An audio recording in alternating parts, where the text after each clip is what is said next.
Sir, இப்போ இருக்கிற trend தேட்டரில் மட்டும் கிடையாது, வெளியில் எங்கே போனாலுமே இப்போ இருக்கிற ஜென்ரேஷன் ப்ரிஃபர் பண்ணுறது பாப்கார்னு, ஃப்ரைட் ஐட்டம்ஸு, சமோசா இந்த மாதிரி ஐட்டம்ஸ் எல்லாமே. இது நிஜமாகவே சேஃபா டாக்டர்? இது ஹெல்த்தி ஃபுட்டா? இது கண்டிப்பாக அன்ஹெல்த்தி ஃபுட் தாங்க. அளவிற்கு மீறினால் அமிர்தமும் நெஞ்சாகும். அதே மாதிரி fast food items, fried items நிறையா சாப்பிட்டா கண்டிப்பாக சைட் எஃபெக்ட் இருக்குது. ஸோ இப்போ ஃப்ரெஞ்ச் ஃப்ரைஸை பார்த்தோம்னா ஒரு 100 கிராம்ஸ் 150 கிராம்ஸ் பார்த்தோம்னா 250 to 300 கிலோ கேலரிஸ் இருக்கும்.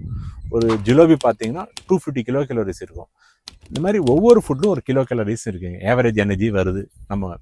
நமக்கு ஒரு ஆர்டினரி ஹியூமன் பீயிங், இன்னைக்கு ஃபார் எக்ஸாம்பிள் வந்து நீங்கள் விவசாயம் இருந்தால் ஹார்ட் ஒர்க் பண்ணுவீங்க, எனர்ஜி வந்து யூட்டிலைஸ் ஆகிடும்.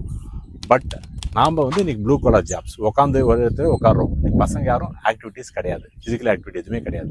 ஸோ அவங்களுடைய எனர்ஜி பார்த்தீங்கன்னா 1500 to 2000 கிலோ கேலரிஸ் ஆவரேஜாக வரும்.